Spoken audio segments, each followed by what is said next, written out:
Hello বন্ধুরা, আমি আবার সকাল সকাল ছাদে চলে এসেছি। আমাদের ছাদের কাজ এখনও, কনস্ট্রাকশনের কাজ এখনও শেষ হয়নি। এই যে সব চারিদিক ছড়ানো ছেটানো। আর এই যে আমাদের পুচুবাবু সকাল সকালও চলে এসছে। এখন বাজে 7:10 সকাল। আয় বাবু, বাবু যাও তোমার টয়লেট করে নাও, যাও চলে এসো, চলো চলো। তোমার টয়লেটের জায়গাটা তো তোমার একদম মোটামুটি কমপ্লিট হয়নি, কিন্তু তাও এদিকটা মানে পড়ে যাওয়ার ভয়টা ওর আর নেই। এই যে এরকম করে দিয়েছে। এখন ঘটগুলো লাগানো হয়ে গেছে, ওপরের এইটা করাটা বাকি আছে এখনও। তো যাই হোক, প্রচুর পড়ে যাওয়ার ভয় নেই। আয় বাবু, চলে আয়, চলে এসো চলে এসো, আয়। দেখো তুমি সুন্দর দেখতে পাবে, হ্যাঁ। আর ভাঙা নেই, তোমার পড়ে যাওয়ারও ভয় নেই। দেখো কত সুন্দর করে দিয়েছে পালবাবু, দেখো, দেখেছ? ও বাবু, এদিকে আয়। আর এইদিকে এই যে গাছগুলোর অবস্থা আমার খুবই খারাপ। সেটা হচ্ছে জল পাচ্ছে না, তার জন্যে দুদিন বৃষ্টি হয়নি বলে, বৃষ্টি হলেও জ্বালাতুন, বৃষ্টি না হলেও জ্বালাতুন, জল পাইনি। এই যে গাছগুলো সব শুকিয়ে শুকিয়ে গেছে। এ বাবু, ওদিকে যাবি না, জল দিতে হবে সব আমাকে, তাই আমি আজকে ছাদে এসেছি, একটু জল দিয়ে দেবো। বাবু, ওদিকে যাবি না বাবু। ওকে নিয়ে এখনও ভয়, কারণ ছাদের একটা জায়গা এখনো ভাঙা আছে। আয় বাবু, যাবি না ওদিকে, ওদিকে যাবি না। সব দিকটাতেই ঘটগুলো লাগানো হয়ে গেছে, কিন্তু ওরা যে ওই যে ছাদে উঠে ওদিক দিয়ে উঠে তো ওরা কাজ করছে মিস্ত্রিরা, এই জায়গাটা শুধু আমাদের হয়নি। এই জায়গাটা একদম ওরা শেষে করবে, কারণ ওরা এখান থেকে যে সিঁড়ি বেঁধেছে বাঁশের, এই যে সিঁড়ি বেঁধেছে, এইখান থেকেই ওরা উঠছে এবং ওদের কাজকর্মগুলো সব করছে ওরা। তো এই জায়গাটা আমার ফাঁকা আছে। চল বাবু, চল চল চল, ওদিকে চল, ওদিকে চল। আর এই জায়গাটাই হচ্ছে ওর, এই যে রাস্তা দেখার ওর হচ্ছে জায়গা, এখানটা থেকে ও রাস্তার সব লোক দেখে। তো এই জায়গাটা এখনও ফাঁকা রয়েছে, এখনও এই ঘটগুলো লাগায়নি। তার কারণ রয়েছে, ওরা এখান থেকে ওঠা নামা করছে, যার জন্যই ঘটগুলো লাগাতে পারিনি।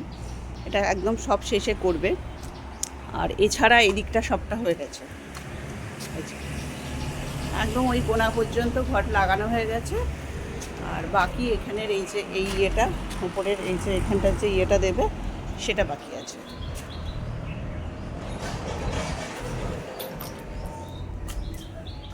কুচুকি নিয়ে ওটাই ভয় করছে। আর ওর এই জায়গাটা সব থেকে প্রিয় জায়গা, এখান থেকেই ও ছাদে যখন আসে, এই যে রোডটা আমাদের দেখা যায় এখান থেকে, যে আসাম রোডটা, হ্যাঁ, এখান থেকে সব দেখতে পায় গাড়ি টাড়ি, ও এইখান থেকেই ছাদে এসে এখান থেকেই দেখে। এবং এটাও আমাদের বাড়ির সামনেটা, এখান থেকে যদি আমরা কেউ বাইরে বেরিয়ে যাচ্ছি, ও এইখান থেকে দেখে চিনতে পারে যে কে বেরিয়ে যাচ্ছে, আর ও এইখান থেকে ডাকবে, ছাদ থেকেই ডাকতে থাকবে।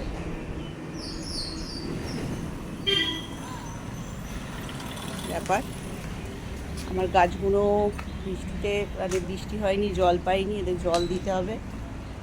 একটু পাইপে করে জল দিয়ে দেবো, শুকিয়ে গেছে। বাবু, তোর হিস হয়ে গেছে তো, পটি করবি? নিচে যাও, পালবাবু উঠেছে, দাঁড়াও, ওদেরকে এই গাব্বার জনি ওদেরকে খেতে দিক। আমি আজকে ওকে নিয়ে চলে এসেছি ছাদে, এই জামা কাপড়গুলো দেবো ছাদে, সেই জন্যেই আরও আগে আগে চলে এলাম। আর ওকেও নিয়ে চলে এলাম। তুমি ঘুরতে যাবে তো? তোমাকে নিয়ে যাবে পালবাবু ঘুরতে, চলো এই দিকটা দেখি, এসো এসো, এদিকটা এদিকটা দেখো কত সুন্দর, দেখো তুমি এদিক দিয়ে সব দেখতে পাবে। ওটা বাবুটা, বাবুটা ওর জন্যেই আরও ভয় ছিল।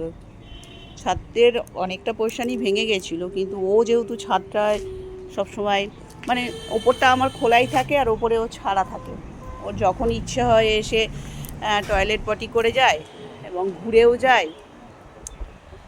ওইটা নিয়েই ভয় ছিল, পুরো ভেঙে ভেঙে গেছিলো, এইখান থেকে মুখ বাড়িয়ে দেখবে, এগুলো সব ভেঙে গেছিলো, কখন পড়ে যাবে, সেই জন্য আমি আরও মানে উঠে পড়ে লেগে পালবাবুকে দিয়ে এটাকে ঠিক করানোর সিদ্ধান্ত নেওয়া হলো। তো 50% মোটামুটি হয়েই গেছে, তাই তো পুচুবাবু? আমরা 50% সাকসেসফুল হয়ে গেছি, বলো? বাবুটা যদি পড়ে যায় কি হবে, হ্যাঁ?